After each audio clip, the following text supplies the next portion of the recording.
That sounds very good. Yeah, I noticed, yeah. But if anyone was listening and they were wondering why it is that at 73 you're working, is it the demanding work? What would you say? I don't find it really physically, because it's all lifting constantly, floors, cleaning the lamps, emptying the bins, and just all the stuff that is, That's an essential job. which is nursing, you know, when you see the machine, that's, well, you see. Yeah, I Not like everyone can. yeah, it's not work. Machine, that's so much fun. Not so much of it. Not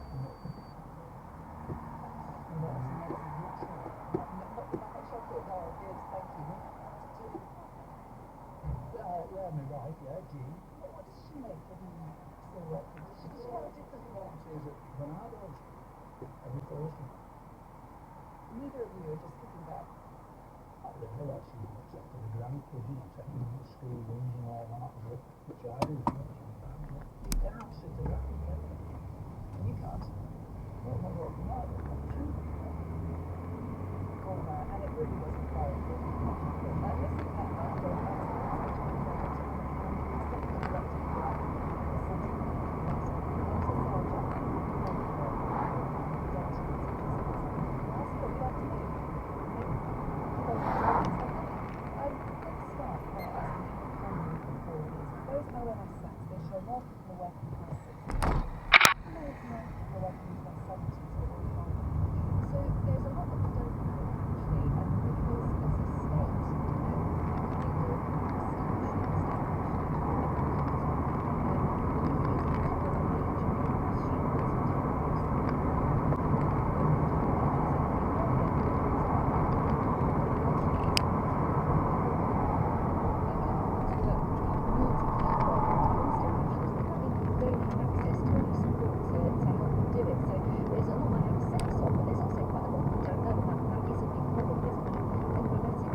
Listen,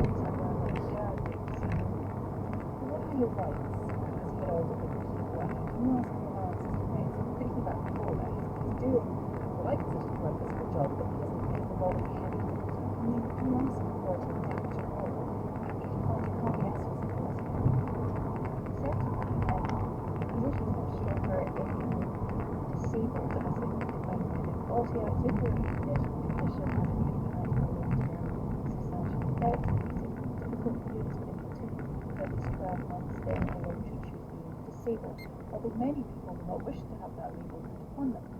In that case, we're in a good position if you're looking to seek adjustments to the work that is required of you. But that's a very technical answer, and really, often the success in an employment relationship is where the employee and the line manager have a good working relationship. They can be open about their requirements and about their difficulties. And certainly in the post-pandemic world, there is much more understanding of people's individual pressure points and difficulties, and an increasing openness about these issues. And we are seeing that leading to more positive relationships in the workplace. And I would hope that would continue to increase. So rather than having a legalistic approach to asking for a reasonable adjustment, it is something that can be supported. Lots of change, thank you. Emily, briefly, Paul also said something quite interesting about his wife. She's volunteering and she's looking after the grandchildren. She's clearly very busy. There is a lot of work to do, particularly at this age, that isn't paid, but is still work. It's still a big contribution to society. Absolutely. Volunteering, caring, helping out in your community. There's so many ways in which people continue to contribute to the economy that isn't just paid work. But that paid work is also really important to the economy and needs to be kind of part of our kind of mixed approach to how we do things. Of course, looking after grandchildren supports other people at work as well, bearing in mind. Many women are working past the age they expected to because their state pension has changed. Now, Jackie from Surrey is in the quote, and I spoke to her earlier. I am 56 in November, so I'm at the moment. I still work one month, not very lucky, but I think come in at 60 because I was planning as a maternity leave, and the problem is, of course, is that there's baby carers as well. So I didn't find out from that I had to work for a reasonably time and then it's up to 66. So that was so what did you do well, I had to take a career. I was in the first career training managing my emergency stores, and I decided at the age of 64 to join the railway and go back to flying. I used to fly at the early age, and yes, I didn't think I would get in at my age, but they never asked me my age. I didn't think I'd get trained, that was very, very tough, but I did. And now I'm out seeing the world. So you're your airstrip? That's correct, yes. Physically demanding? It is, and to be honest with you, I don't know why, but the last 6 months, it is tiring. It is taking it out for me. I'm very lucky to Airways and now offer part-time. I don't full-time anymore. You still think you're 21, but you want to come and do something different that you must don't used to do. Do you enjoy it? I do, but I'm enjoying now looking forward to going to part-time because as you get older, I've got grandchildren. I'd like to see them more. I'd like to go part-time when I'm 50, to be honest with you, if I could afford it, but I couldn't because of the expenses. And also, people don't realise that, women of a certain age have other responsibilities with elderly parents. And I have a very ill father at the moment. So that was Jackie. Emily, Jackie's one of the so-called WASPy women. They're continuing to campaign for compensation. There are ongoing changes to the state pension age, we've already mentioned. People do need to really be on top of this. Yeah, and I think also it's not just about people, it's about government. There's a really important lesson to be learned by government. There would be sort of little comments and things like, I think I took a cake into work one day and somebody said, oh, do you bake? Do you know how to knit? And when I said, well, yes. they said, oh, you're like somebody from the war, which wow, yeah, quite a shock. And things like, if we were running a digital marketing campaign, which became quite popular in the sort of, from about 2016 onwards, it would be, oh, of course, we didn't do that back in your day. Oh, back in your day. Yeah. And so they're just small things like that that kind of build, and you're aware that you're being ostracized within the team, which is not a very comfortable thing. No, with these much younger workers, are they all sort of fresh graduates? Not really. I mean, increasingly the team became younger and younger, but I would say the average age within the team was about 37. Okay. Did you talk to your employer about what was going on, how you felt? I did, yes. And was there any positive outcome from that? They were quite dismissive and sort of, oh, I'm sure they're only joking, and I don't think they mean anything by it. Sort of words like that, really. And it sounds very uncomfortable, and what you decided that this wasn't something that you could stick around and endure.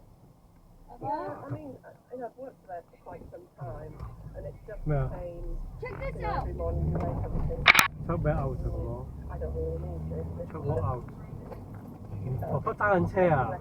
Mr. Beast is giving away free gift cards for some reason. I don't know why. And I just found it. I answered the 你有冇 question. 綁安全帶啊？ Going into work, so I don't I don't know why, but giving away free gift cards. Particularly if you enjoy 邊個 what 叫 you're 佢？ doing. Think about nothing for others. Look, 點解會叫邊個會 I 會 don't 叫 know. 㗎？ It's when I just have a chase to your gift card. the idea of having a job other than in marketing, which had always been my career, but it just wasn't very satisfying, and I enjoyed Awesome. working with sketches doing my creative writing. 安全帶唔該。 How's your time at work? I love it, I'll be honest with you. I mean, it's really nice to be able to just do whatever I feel like, depending on what the weather's like. So, I have to work hard building a calendar of events for myself, and not just sort of sit on my laurels, but I'm really happy. That is really good to hear. Julie, thank you so much for joining us. Oh, thank you. Thank you. Sarah, we talked a little bit about discrimination. It's really interesting that played out in ways, Julie, that weren't necessarily obvious. It's like comments about peaks and rises. And the thing with the individuals making these comments probably have no idea of the impact. And one thing that it's difficult when you're feeling it to speak up to the individual.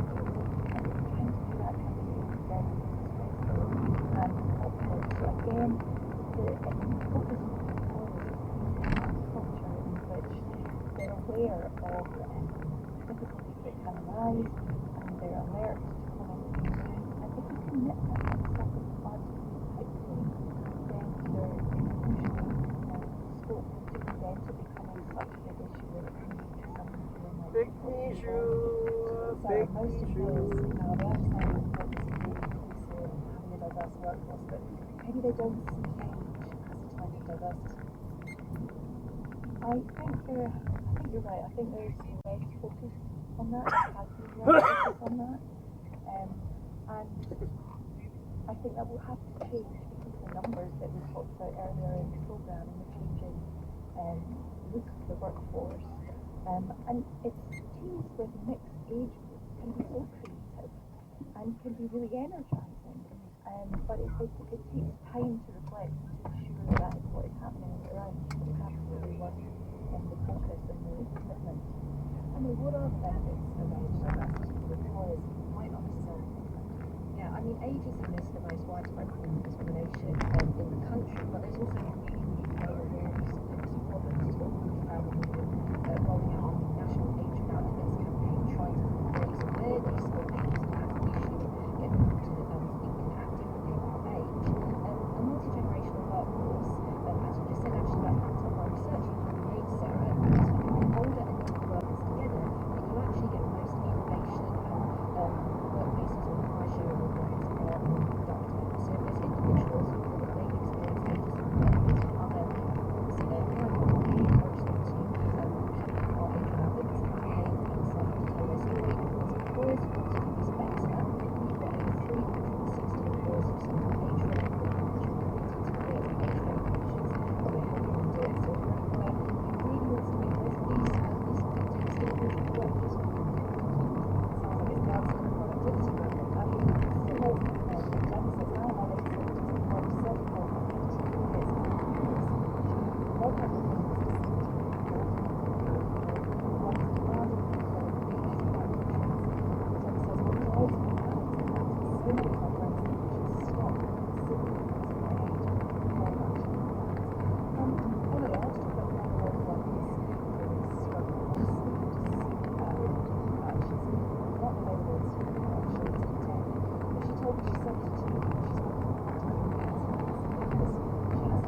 just about Cos'è?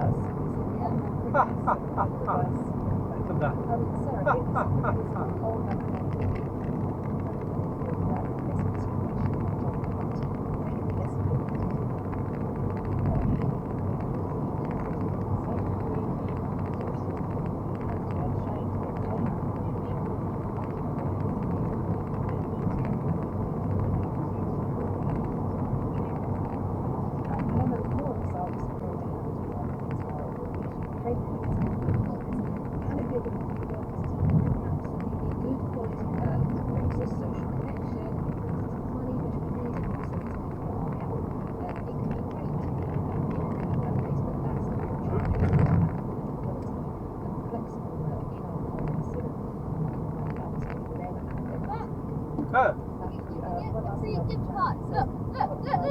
Bây giờ Free gift card. không mua được. What do you need to do? You don't need to do anything. I answered the question for you. Okay. You get the code.係咪真㗎？我唔想我 YouTube account 俾人 hack 咗。 I'll do it then. Huh? You do it using your account? Yes. This week he's going to be talking about the cost of car insurance. If you want to get in touch with him about that, with me, or with the team here about any money issue, 你咩嚟㗎？YouTube 嚟㗎？ email us. The address is moneybox@bbc.co.uk, and if you can include a phone number, that means we can get back to you nice and quickly. So please try and do that.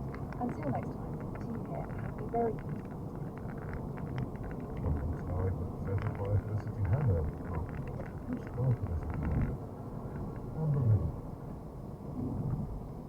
Desert Island Discs on BBC Radio 4. Sometimes it's the unexpected stuff that gets captured. Almost always it ends up being the stuff that you see in the trailers, which is one of the best jokes. With castaways including Rebel Wilson, Rob Delaney, and the novelist David Nichols. I think it's very hard to write about happiness and contentment. It's a wonderful thing. But look at the comments then. Look at the comments. 哎呀，陣間先啊。 Which one are those? Firstly, I thought this was linked to a scam. Well, I tried and got $50 gift card. Desert Island Discs. Try arguing with that. Sunday mornings at 10 on BBC Radio 4 and BBC Sounds. BBC Radio 4, the artificial human continues to explore the world of AI. This week asking, is there a problem growing over how much energy these technologies consume, and what can be done about it? I'm Kevin Ball, And I am Alex Fertasi. and this is the artificial human. It's been a big few weeks for AI announcements, Kevin. I don't know if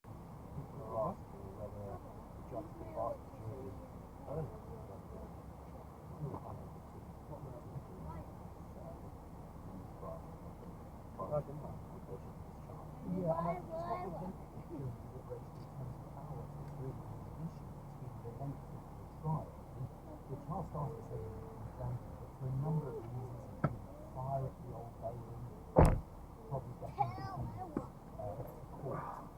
哇，08分啊，死啦！搭半先去到喎。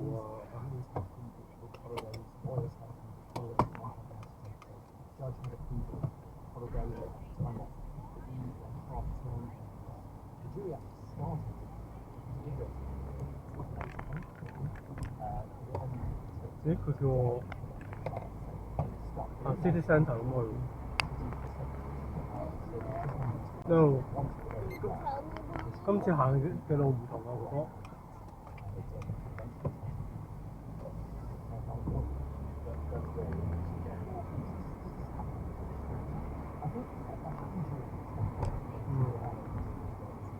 我唔想行呢邊。算啦，佢就行呢邊。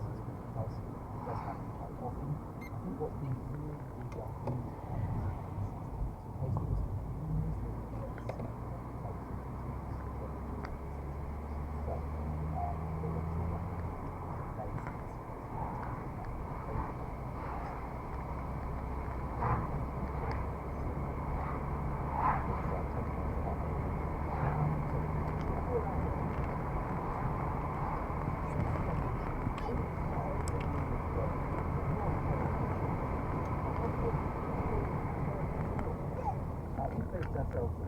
Leinster, Leo Minster, if you're looking for it on the map, in what is probably a rural city. For example, in the countryside, half the working age city here in North Herefordshire is just there. Now, PM listener Mark Erickson, We stand here outside, let's throw this 好熱我都係，都要開窗。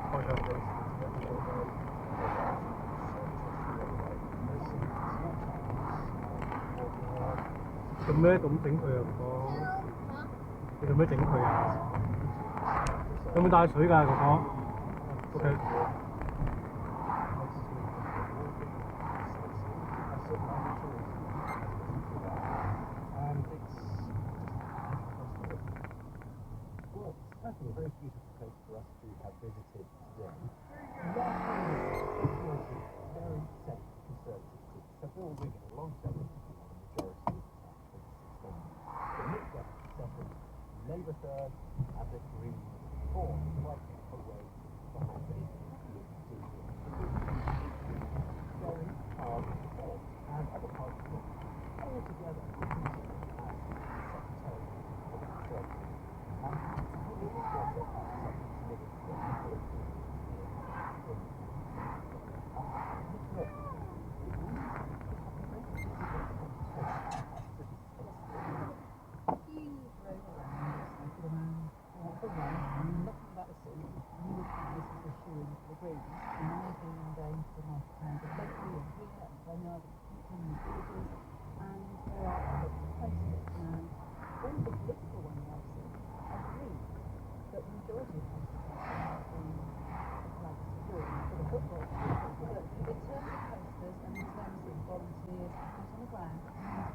我嗰個行呢邊㗎，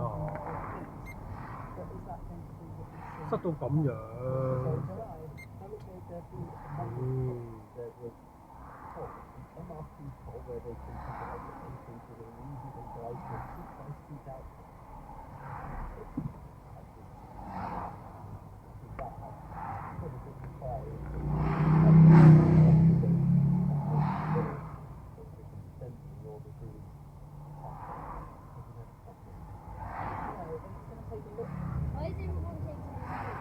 Huh? Why is everyone taking this route?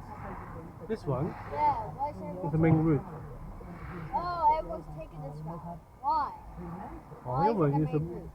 The main route going to city. Oh.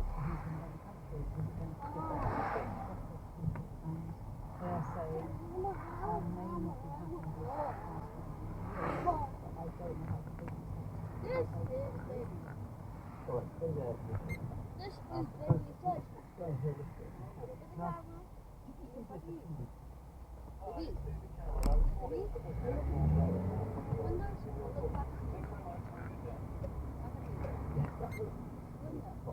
Wow！ 點行啊 Mamma mia! There are 7 candidates running, and we wanted to hear a little about how they campaign. So we asked each of them 你叫我行呢條路咁笨嘅， record your own doorstep. 遲咗好多啊！ Send a quick message setting out your here is one. Hello, I'm Ellie Sales, who's been to be candidate in the general election. I'm campaigning on the issues that really matter to local people. So review our economy, repair our NHS, and export new business. I promise I will work my footprint to stand up for you and back my community. When's the election coming up? 4th of July. Who are you going to vote for? I don't know. Who do you want me to vote for? Whoever's the most sensible and least crazy person. It's hard to come by. Yeah. That's quite true.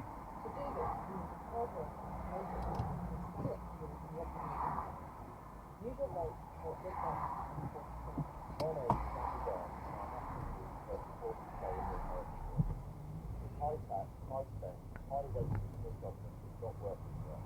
And it's clear that our best interests do not matter at all to our arrogant housing capitalism class. We need an immediate 180-degree change of direction of this policy, prioritizing your needs and reducing different way to accomplish. Exactly. I agree with this guy. Okay. Who's this guy? I'm Bill Wiggin. Damn it, not Bill Wiggin. We have more beds, more doctors, and more nurses for Hereford Hospital. We've been given £35 million to Boo. the plan, and we're getting 207 million. Like that goes out of our paychecks, you know? We're the proud home of the SAS, and we have Britain's best farmers. So if you Wait, want to protect SAS? the army from becoming a That's peace SAS. corps and ensure That's we have Special food Air security, Service. please vote for Huh? Oh, Hi, I'm John Browning, the Labour yeah, candidate for Special Air North Service. Run! After so many years of Conservative mismanagement and other environmental services, if I'm elected as MP for North Herefordshire, I'll make sure I focus on ensuring we have more appointments available for accessing the GP, on adult social care, growing the local economy in North Herefordshire, and tackling pollution and the environmental problems we face. Yeah, there you I agree with the second person. Okay. There's one other, Michael Best, for the SDP. It wasn't possible to get a message from him, we did ask. But the SDP in general is arguing that we should end massive migration, renationalise our own and make it I was still with Nicola Goodwin. Nicola, what struck me in that was the Liberal Democrats say we're running second here.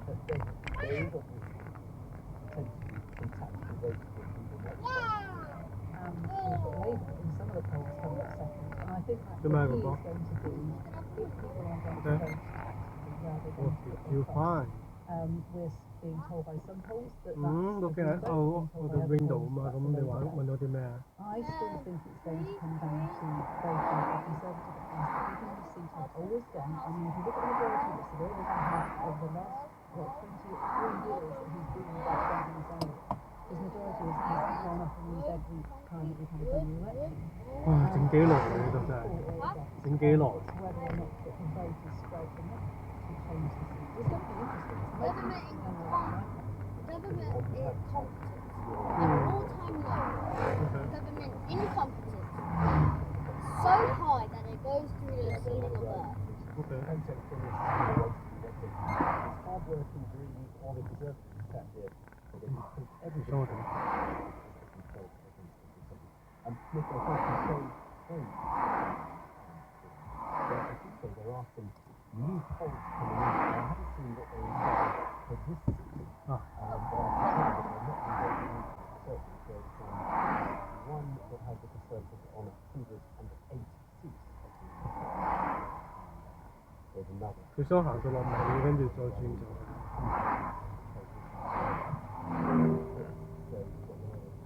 Whole action.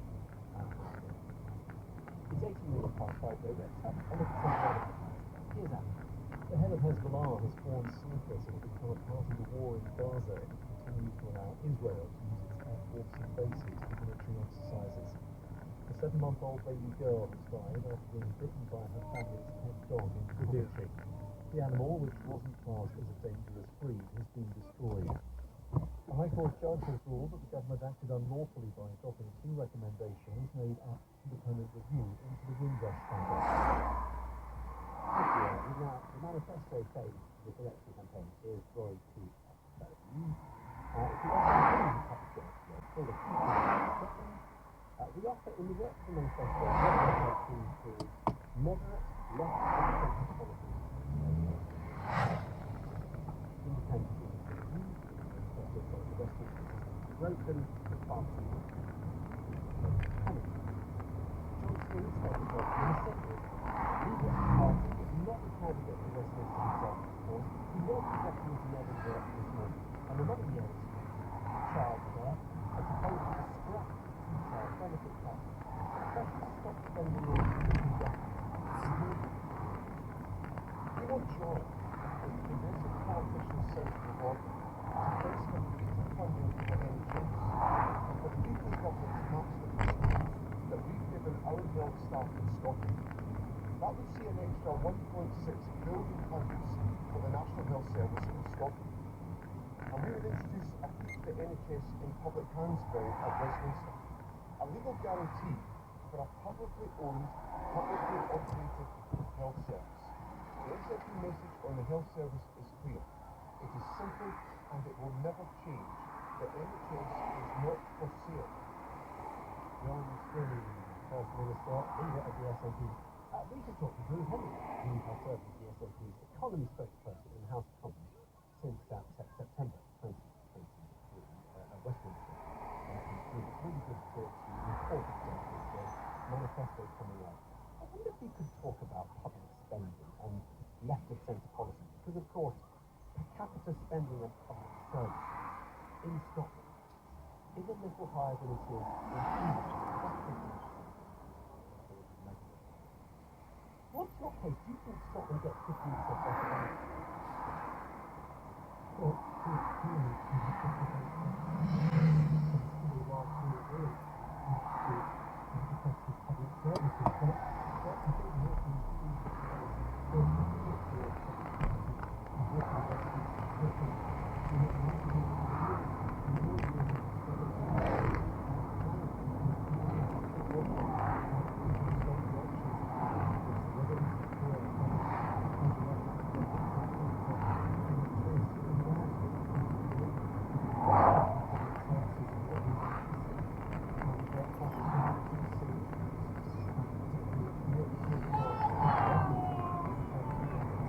Yeah.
Sancho, 왜 또?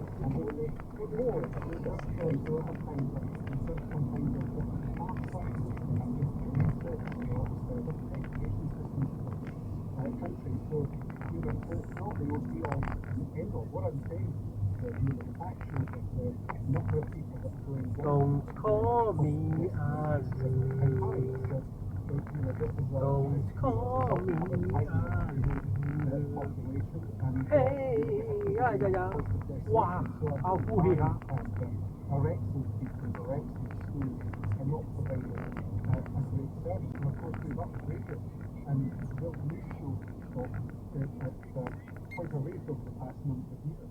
And we want to do more of that, which is why we want to protect public services and why all the manifestos are contrary to the West. Don't call me Nathan. So that we can recognize these stories and more people.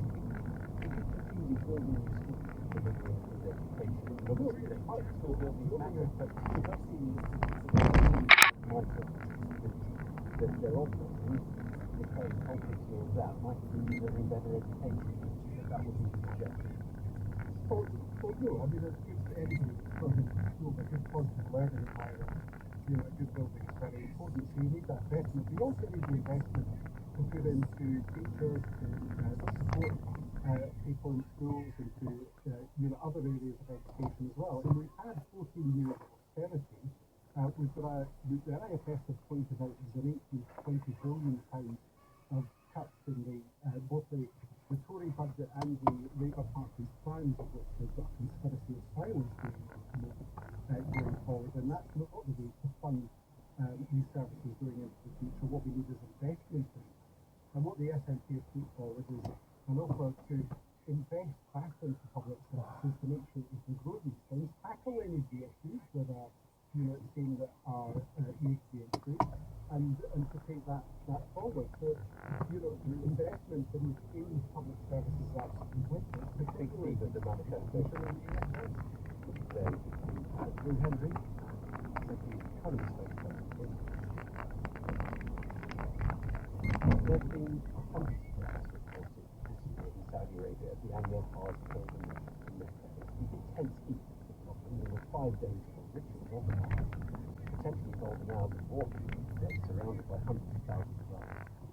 Temperatures of 40-45 degrees have been affecting people. Ayub Wylot is a company director from Preston here in the UK. He's in Mecca, having performed the Hajj pilgrimage for the second time. I spoke to him earlier. He told me what the conditions are like. Almost every day it's sort of mid-40s, which is quite extraordinary. We have circa 1.8, 1.9 million pilgrims from over 200 countries all across the world, but the weather conditions have actually been quite torturous, to be perfectly honest. Well, talk us through the ritual there, Ayub. How long is one expected to be out in the heat? How much of that time is on your feet as opposed to being able to rest or get somewhere to sit? People from Mina, the initial location, stay there for the first day to rest. The following morning, obviously, all 1.8 million pilgrims then travel either by foot or by coach to Arafat. And some people may be out in the open air, and straight after dawn, 1.8 million pilgrims have to leave Arafat to go to Muzdalifah, which is probably 3, 4, maybe 5 kilometers away. Some chose perhaps to walk, I'm sure, but that was in the course of the evening. And then the following day again it's Muzdalifah, then travelling back to Mina, and obviously performing certain rituals and so on. So yes, over the 5-day period there's been quite a bit of travelling to that. And I think my own experience and my family's experience was that on the first day we were travelling from Mecca to Mina. We obviously were given an air conditioned coach, and everything was fine. We were taken outside the camp, and we were given a huge marquee with living facilities and living quarters and a constant supply of buffet food and drink and water and whatever was required and necessary. But your experience is obviously a Western one. There must have been people you saw from your coach window making that walking a dozen kilometres along. Absolutely. There were many thousands of people that were walking that journey in probably 40-45 degree heat. That's a lot. What we also noticed, extraordinary. Yes, and I think that there are a large number of tunnels in the path. So these are absolutely huge tunnels where you can get hundreds of thousands of people that are walking through these tunnels, which are fully air conditioned. What we also did notice is that every maybe 20-30 meters there was somebody in authority available for emergency requirements, and there was access to water.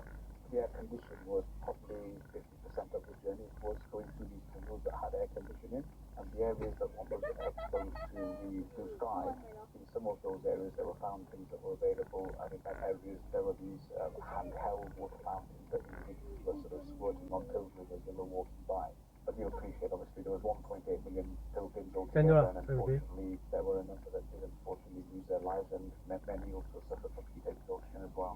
Yeah, well, I was going to say, the reports are literally hundreds of people have lost their life this year, and I wonder how much the crowd there are aware of that and aware of the danger, frankly, of the heat.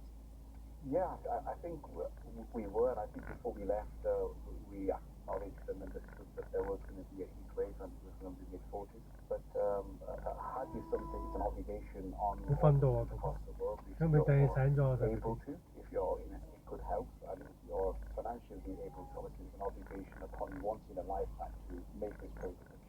But yes, you're absolutely right. Obviously, the across the journey, there were many people, unfortunately, that were suffering from heat exhaustion. Matter of fact, there were some instances where people were sat on the side of the road, and obviously there were half a dozen people going to their aid, giving them water, squirting water on them, and making sure that before losing waters were passed by left them, but some people thought it was there to try and help.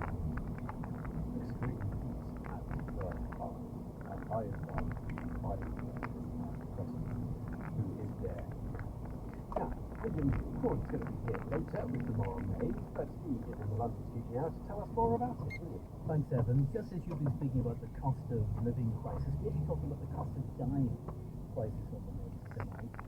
Many people are turning to what are called direct donations or direct burials, which are much cheaper than they sometimes very Oh, expensive mercy. funerals. What does it mean? It means there are no mourners present, no embalmment, no rituals carried out, no words are said. It's cheaper, faster, and for some people it's not just about money there. They like the no-bill exit. Coco? Other people are turning to Coco? high-tech options as well with funerals, with AI-generated avatars that continue to keep beyond the grave. Grief tech. 간다. So it really is a thing. 도와줘야. Do these Okay. changing choices mean that we're becoming a society that is no longer values a proper send-off? That is tonight's Moral Maze after the news at 8. Thank you very much, William. Well, this is the end. It's now 29 minutes to 6, and we'll have a summary of the news from Andrew Booth. Joy in a long-running trial of a couple accused of killing a baby through gross negligence has been discharged after failing to reach a verdict. Constance Martin and Mark Gordon denied 5 charges in connection with the death of their daughter Victoria, whose body was found in a shed in Brighton last year. The trial began in January, and the jury have been deliberating for more than 72 hours. The prosecution will now decide whether to seek a retrial. Inflation has returned to the Bank of England's 2% target for the first time since July 2021. The fall was mainly due to easing price pressures on food, soft drinks and household goods. Rishi Sunak said it was a sign the UK economy was turning a corner. The Labour leader, Sir Keir Starmer, said for many people it didn't mean life was becoming easier. The Scottish National Party has launched its election manifesto. The document calls for more money for the NHS in Scotland and says the winning majority of Scottish seats at Westminster will empower the party to hold fresh talks with the UK government about independence. Sinn Féin has also been setting out its manifesto, calling for the creation of an all-Ireland health service and the transfer of more fiscal powers from Westminster to Stormont. The Workers' Party of Great Britain, led by George Galloway, says it would raise the tax-free allowance for millions of low-paid workers, paid for by scrapping the UK's nuclear weapons. The Home Office says 882 people crossed the Channel in small boats yesterday, most in a single day so far this year. More than 12,000 have made the crossing so far this year, up 18% on the total at the same point in 2023. 2 people have been arrested after some of the stones at Stonehenge were sprayed with orange powder paint by environmental protesters.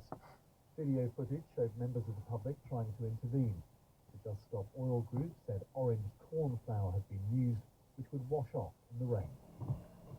Thank you, Andrew. Now we're in Lemsford, North Herefordshire. In the last few years, the whole problem of sewage discharge has become quite an issue, discharging into natural waters. Here in the Wye Valley, what we've discovered is that river water quality is a problem and a significant talking point. And it's not just the sewage that's on people's minds. Listen, Mark Harrington, from whom you heard a little earlier, was among those who pointed out. The River Health is largely concerned with the River Wye, with the increase in chicken farming actually in Wales, in Powys, by the banks of the Wye. The runoff is causing all sorts of problems to the health of the water itself. A couple of ladies I know go wild swimming and have stopped going to where they used to go before because of the health of the rivers. Well, thanks for that, Mark. It turns out that a whole number of volunteers around go out and measure the water quality in those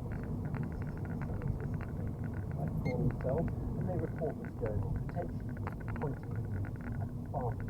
Now, I went out with one volunteer water tester this morning, and we also met up with a farmer. But first, Mary Skipper showed me what her water testing activities consist of. I'm walking up to this bridge, and I'm going to get some water out and perform some tests. Okay.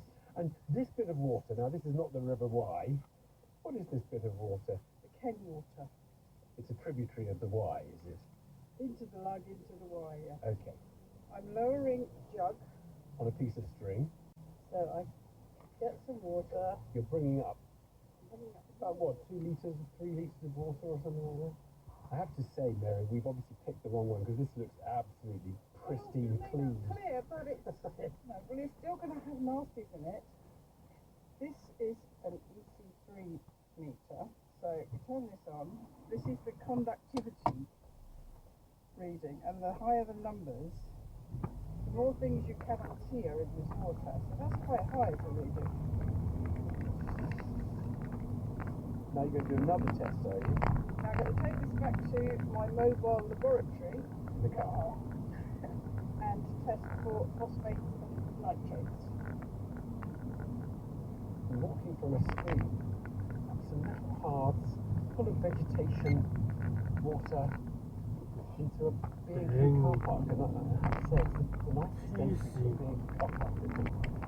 You'll find. So tell me what you're doing now. I'm filling this little glass bottle into the Hannah checker, and then you need a 2-minute timer while you mix it. So let's do the nitrate test. Okay, here we go. Sticking that in. And a paper stick. Yep. And then you see what colour it goes after 30 seconds. It is changing colour, and I'm assuming the darker the worse. Is that right? Yeah, I call that 5. Midway down the range. 0.09 parts per million, On phosphates. which is highish. Highish. Okay. Let's just get your conclusion. Well, the phosphate's looking quite high. There doesn't seem to be too much life in the river. What is causing that? Because this is not the case generally, although the vast bulk of it is not about sewage runoff in rainfall. It's more farmland. It's supposedly about 78% agricultural. It matters to you. You're concerned about it. But there's not that much fresh water on the planet, and if we're going to wreck all the stuff we've got left, then it's not good for wildlife, and it's certainly not good for us. Right. Let us at this point bring in Ben. My name's Ben Shilman. I'm beef, sheep, arable and free-range eggs on the Welsh-England border in Hereford. Ben, what is the situation with farm runoff? What in this area? This area, more than most, would be quite intensified with poultry production. Therefore, there is quite a lot of manure in this area. Chicken manure. Chicken manure that is naturally high in phosphate. Now, that has been attributed and has been a target of quite a lot of the campaigns of why there is high phosphate levels in the River Wye. The thing that is always missed out of that argument is the fact that the River Wye has always been an area which has been high in phosphates historically. You mean natural phosphates? Natural phosphates now. Now, we have added to that with intensification of industry to produce food on the table, and we need to go about looking after those manures in the best way.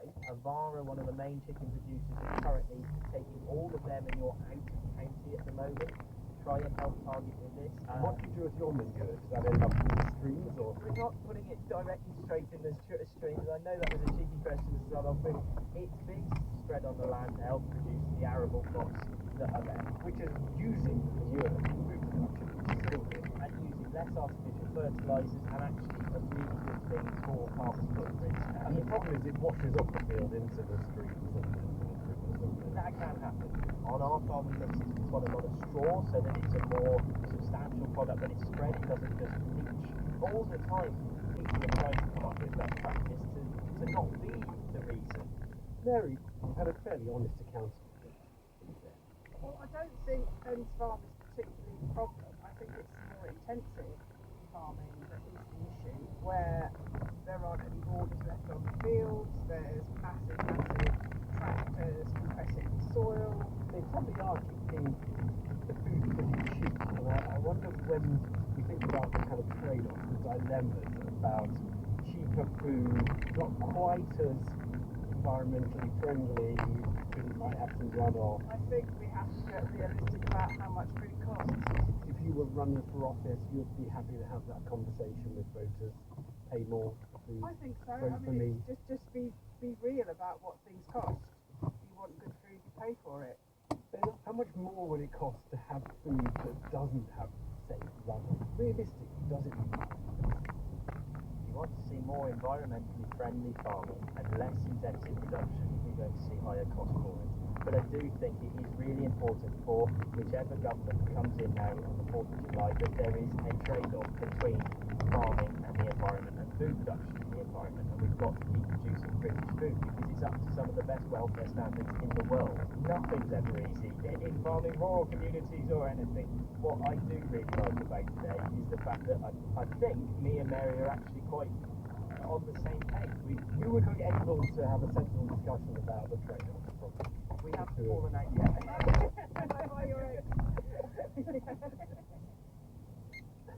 Spicy there, Mary Skipper there, citizen scientist and farmer Ben Shulman. Well, a clear recognition by both that there are trade-offs to be found between food production and environmental standards and prices and standards.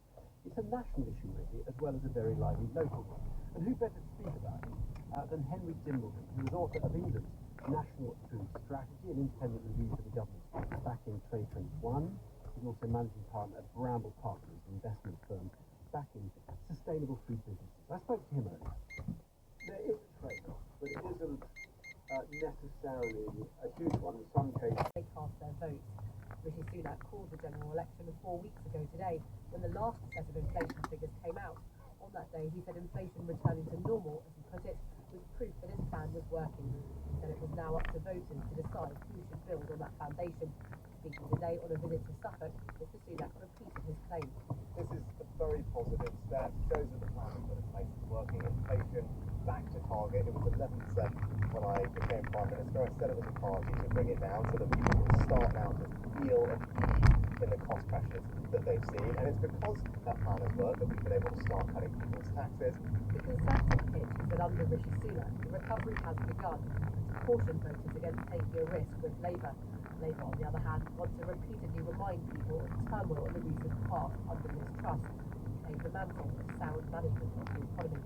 At a campaign event at a supermarket in Swindon today, Sir Keir Starmer said the numbers didn't necessarily reflect people's experiences. Inflation is now down to where it was 3 years ago, but that doesn't mean that for many people life suddenly got easier. I think the one thing that's been picked up on this campaign about over again is people being fed up with the government sort of saying, oh, it's practice now, they turn the page, everything's fine. Labour is banking on enough voters not buying the Tory message to give them a chance to prove themselves in government. Rishi Sunak will hope that those yet to make up their minds will find comfort in these figures and credit him for the inflation's downward trajectory. Other political parties have been reacting to the inflation figure. Stuart Hosey from the SNP welcomed the fall, but said many people will still find it difficult to report the basics. Well, I'm glad the inflation figures are low, but it's all textbooks. Because farmers suffer for 2 years of double-digit inflation. Remember, when people say it doesn't mean prices are coming down. It simply means they're not rising quite quickly. People are still struggling. The Liberal Democrat Stacey Cooper believes the pressure on households is not easing. Well, the hard truth is that millions of people will not be seeing any benefit today. Food prices are still incredibly high. Those food prices are not going to be coming down. It means that prices won't be going up twice as fast. People are still being incredibly stretched. Bills are very, very high. Mortgage rates are higher. People are really struggling with this cost of living crisis, which is obviously one of his own making. Our economics editor Faisal Islam has been examining government's claims that its policies can help reduce the rate of inflation. Inflation finally returning to target is a milestone given economic history. In previous spikes, after soaring to double-digit levels, inflation has tended to stay there as workers demand wage rises to pace further forcing up prices. This hasn't happened this time. UK inflation now compares favourably with the rest of the G7 and that's economy, higher only. Chancellor Jeremy Hunt claims this would not happen under a Labour government which would have accepted the second wage demands. The Shadow Chancellor says that inflation was made worse under the Conservative energy policy. The government did get some of the political blame for the soaring cost of living. It's understandable that it sees some of the credit for steady inflation. The question is whether voters believe this is a turning point. Underlying these numbers is still a degree of stickiness in inflation in the services sector. That means a rate cut tomorrow by the Bank of England would be a real shock. Nor is a rate cut even in August a done deal. It raises the question that the Prime Minister might have been better off waiting for a more decisive change in economic weather before going to the nation. That government is now one for instance. The Scottish National Party has put independence and the NHS at the heart of its election manifesto. The SNP leader, John Swinney, said that winning the majority of seats in Scotland would empower the party to begin independence negotiations to move the factor has been exposed. Mr Swinney also called for reform the next government in Westminster to increase spending on the NHS. The policy ideas include proposing changes to child benefit rules. For the details, here's our Scotland correspondent, Lorna Gordon. The SNP is the last of the major parties to launch its manifesto, and like the other parties, plans for the NHS featured large.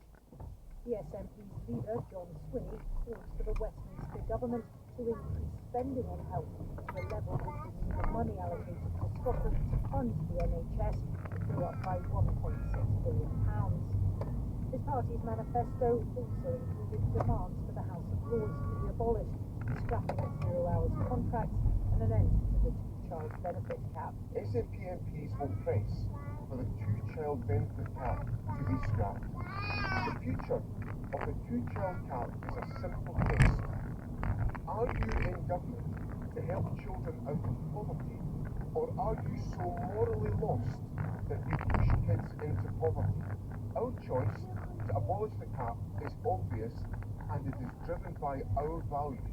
The SNP is positioning itself in opposition to the Labour Party, which polls suggest could make big gains in Scotland. Mr Swinney argued Scottish voters tempted to vote Labour should, in his words, be careful what they wish for, and said both the Conservatives and Labour would implement billions of pounds of cuts. Westminster is broken, he claimed, and called for independence for the power to make decisions closer to home. What this election gives people a chance to do is to intensify the pressure to secure Scottish independence and to bring that about by voting SNP in order for us to achieve a majority of Westminster seats at this election. The SNP leader argued this scenario would trigger immediate negotiations for a second independence referendum, but he wouldn't be drawn on what would happen to the push for Scotland to become independent if the SNP did not win a majority of Scottish seats.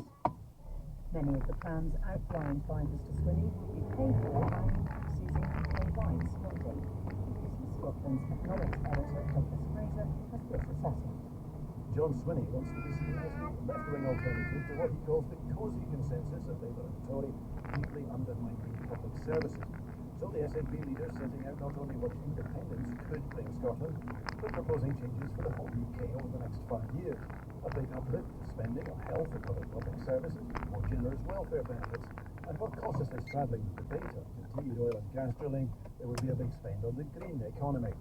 Total bill for over £75 billion a year, plus more for capital spending. How to pay for that?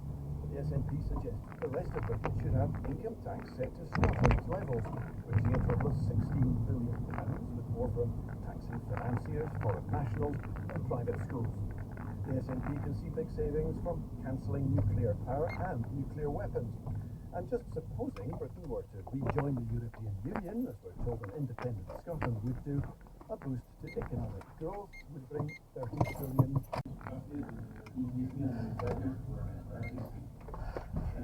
The Russian president said he was grateful for Pyongyang's unwavering support for Russian policy, including on Ukraine. This fact will no doubt deepen Washington's anxiety and raise questions about whether Russia could involve North Korea more generally in the Ukraine conflict. Kim Jong-un described the relationship as a new level of alliance. He said North Korea would continue to unconditionally support all of Russia's policies. The US and South Korea are watching this with trepidation. They both accuse North Korea of supplying Moscow with artillery and other equipment, most likely in exchange for food, fuel, and military technology. Both countries deny the existence of an arms deal, which would be in violation of UN sanctions, but vowed last year to strengthen military ties. The jury in the trial of the nurse Lucy Letby has heard how a senior doctor discovered her failing to help a deteriorating premature baby in her care. Dr. Ravi Jayaram said it was his infinite regret he did not call the police when he suspected the nurse might be killing babies on the ward where they worked. The 34-year-old is facing a charge of attempted murder, which she denies. She was convicted last year of the murders of 7 babies and the attempted murders of 6 others. Our North of England correspondent Judith Morris reports from Manchester Town Court. Dr. Jayaram told the court he walked into the intensive care room and saw that the baby girl's condition was deteriorating, but Lucy Letley was standing with her incubator doing nothing to help. It's alleged she dislodged the baby's breathing tube. Ravi Jayaram told the jury that he gave rescue breaths for the baby girl using a mask, and she quickly rallied. He explained that he'd gone into the room in the first place because consultants on the unit have been growing increasingly worried about the number of babies dying and Lucy Letley's presence each time. Defending Ben Myers' case, he asked Dr. Jayaram why he hadn't phoned the police if he believed the nurse was killing babies. The consultant replied that he and his colleagues had raised their concerns with senior managers but have been ignored.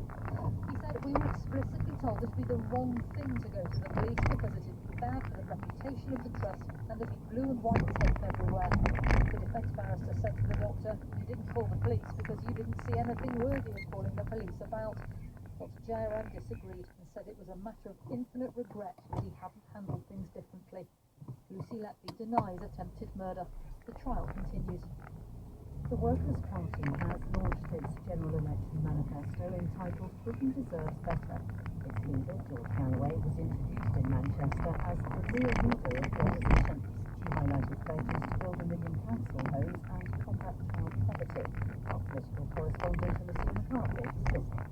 Launching the document, George Galloway said Britain wasn't great anymore, was subservient to the United States and had, as he put it, been allowed to sink. His party's manifesto includes a commitment to decent, cheap housing for all, a new package of workers' rights, free or cheap transport, free preschool childcare, and the raising of the income tax threshold to more than £21,000. There's also an ambition to withdraw from NATO. We want to end Britain's posture of confrontation. Disgrace. Yeah. He went on to predict that if Sir Keir Starmer became Prime Minister, the country would be at war within 6 months. The Home Office says 882 migrants crossed the English Channel in small boats yesterday, the highest daily number since November 2022. More than 12,000 people have made the journey so far this year. Conservative record on dealing with small boats has been attacked by other parties. Labour has promised to scrap the plan to send some asylum seekers to Rwanda. With our political correspondent, Gary O'Donnell. When Rishi Sunak became Prime Minister at the end of 2022, he pledged to stop the boats. That has not happened. Today, Downing Street, just shy of 50,000 people make the journey. Today, he sought to put the figures in the best light, saying that crossings were down by a third since the end of June compared to the previous year. That is true, though that is in the context of a huge explosion in numbers over the summer months of 2022. It has become a major election issue. Nigel Farage, the leader of Reform UK, campaigning to end all non-essential migration, as well as ending illegal crossings in 100 days, described the figures as a national security emergency. The Labour leader, Sir Keir Starmer, promised to target the gangs that traffic people across the Channel with a new border security command. Labour has made no specific promises about how quickly it would end the problem. The Democrats and the Greens have called for more legal pathways and safe routes for asylum seekers. Migration, both legal and illegal, is one of the voters' top concerns. These figures are likely to supercharge that debate. The High Court has ruled that it was unlawful for the government to drop some of the recommendations of an independent review of the Windrush scandal. In 2023, the former Home Secretary, Suella Braverman, scrapped plans to give new powers to the Independent Chief Inspector of Borders and to appoint a dedicated Migrants Commissioner. The High Court judge ruled that the exclusion of these recommendations indirectly discriminated against Windrush victims. A woman who accused her therapist of raping her during a consultation has been awarded more than £200,000 in damages for loss of earnings. Ella Turner, who is 37, raised her right to anonymity and took civil action against Michael Posada after the Crown Prosecution Service decided not to bring criminal charges against him. TT Examples reports. Ella Jana told the High Court she formed Samantha Masada's London Borough in August 2016 to get out of a panic attack. She'd read an article about him stating that he was a therapist who had been overcome sexual abuse, which she suffered from her childhood. Ms. Jana said that during her third session with Mr. Masada, he raped and sexually assaulted her. He denies this, arguing the actions were a legitimate part of his practice and she consented to. But Mr. Justice Jeremy Bedford disagreed and said Ms. Jana's evidence is extremely strong. He said Mr. Masada had been clouded by his sense of self-worth. Speaking outside court, Ms. Jana said she was relieved. I'm happy and I'm bitter that 8 years of my life has been taken from me. I've always known my truth. It makes me angry that I've had to come this far when the police on day one could have acted. The CPS could have acted. The spokesperson for the CPS said that the prison criminal cases guilt must be proven beyond reasonable doubt. It concluded there was no realistic prospect for the conviction, and the decision subsequently supported by 2 independent reviews. In civil cases, the bar is lower. The court heard Ms. Jana only had to prove it was more likely than not she didn't give her consent. In the city, the 100 share index ended the day up 17 points at 8,205. On Wall Street, a short time ago, the Dow Jones was up 15 points at 38,835. On the currency markets, the pound is trading at $1.27.2 against the euro. Sterling is at €1.18.4 against the euro worth 44.5. In football, Croatia have drawn 2-2 against Albania at Euro 2024 in Germany. The tournament hosts are currently in action against Hungary in Stuttgart. Scotland played for a victory against the Swiss tonight in Cologne after an auspicious start. Our sports correspondent Esther McGregor has been gauging the mood of fans and traffic.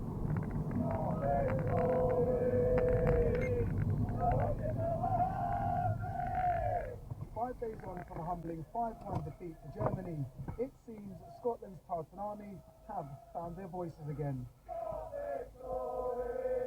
Also feeling more upbeat is the Scotland captain Andy Robertson. Although the Liverpool defender admits against the Germans his side were below par, but Robertson says lessons have been learnt and his team must be fearless against the Swiss tonight. Friday night was hugely disappointing. We know that. We had a meeting on, what we could have done differently, which was pretty much everything, and then we drew a line under it. We thought, okay, well, let's move forward from it. We've still got 2 games left in this group, and if we can get positive results in both of them, then it gives us the best chance to achieve what we came over here to achieve. Should Scotland lose, there's little hope of progression to the knockout stages for the first time. Yet, to get to this tournament, they produced sensational performances on numerous occasions, and these supporters are confident tonight can be another. Fancy our chances against Switzerland. I don't think, they've got a couple of good players in the squad, but like for like, I don't see any difference. Give it everything, make us die with you. Can't you got them? And I've got to come together. Actually, come out and have a go at Switzerland. I'd really start back against Germany, so just come out, have a go at them. The head police again. A police officer in the Prime Minister's close protection team has been arrested in connection with alleged bets on the timing of the general election. A fall in the rate of inflation to its lowest level in almost 3 years has been welcomed by Rishi Sunak, but Labour said many people were still under acute financial pressure. The SNP has launched its manifesto, which claims winning a majority of Scottish seats would trigger immediate independence negotiations. A jury has failed to reach verdicts in the case of a couple accused of the manslaughter of their newborn baby by gross negligence. BBC News. Presented by Lisa Costello. There's Stand Up from Jessica Foster Phoenix this evening on Radio 4 at Stony Girl Pub. It's our 6:30 comedy. Tonight it's Jess will be trying her hand at rugby. And remember, there's always plenty more comedy to choose from. Tell you like on BBC Sounds. Do you love jokes? She likes jokes. Big joke guy. Do you find things funny? I can tell that by looking at you. Have you ever laughed? I'm glad you're finding this amusing. If you said yes to any of the above, BBC Sounds has got you covered. What are you thinking? There's Frank Skinner's. One person found this helpful. Shall we look at online reviews? Paul Merton's Rule 101. I don't like cows. You don't like cows? They seem to be everywhere. And no such thing as a fish. He just didn't want to wear socks anymore. What a legend. Find your next comedy favourite. Listen on BBC Sounds.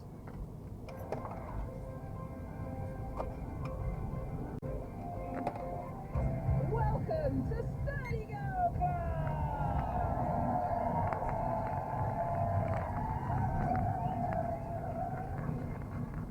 I am your host, Jessica Foxtew, comedian and emissary for women who are hench, stout, unabashedly vulgar, or my favourite word for it,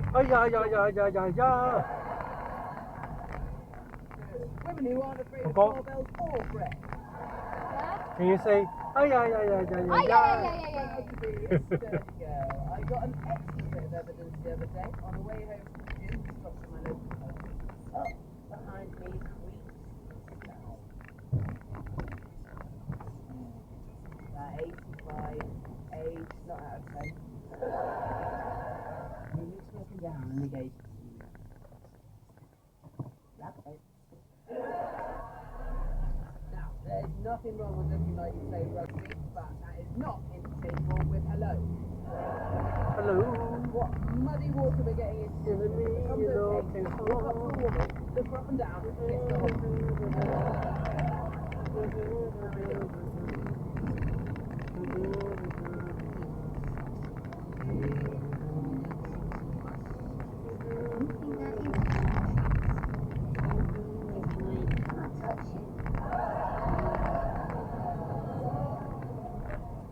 Now, what a damning indictment of the centuries of crap that women have had to put up with, that my first thought, genuinely, was, have an example.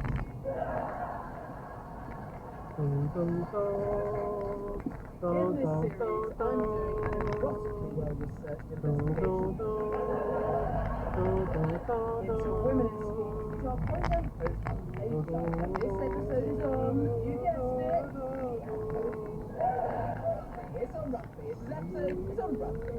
According to the Britannica website, very reliable and accurate. Rugby is one of the fastest growing sports in the world. In case you've never heard of rugby, rugby is a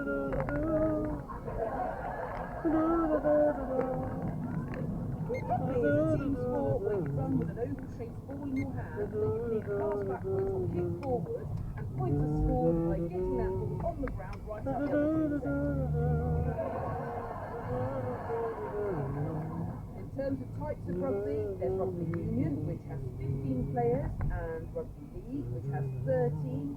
All the other differences between these two are contested, so I'm not going to get into that here. Same reason I also won't be talking about Brexit. And it is the bit that made my heart first start to buzz with love for this sport. Generally, the smaller and lighter a player is, she'll play further back than in the wings.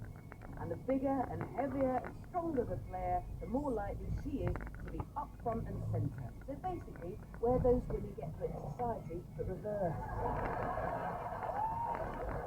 There's also sevens, where teams have 8 players. Only joking, 7. And there's also Murder Ball. Sounds like a dystopian Channel 5 quiz, where host Danny Dyer kills whichever celebrity is the least good at juggling.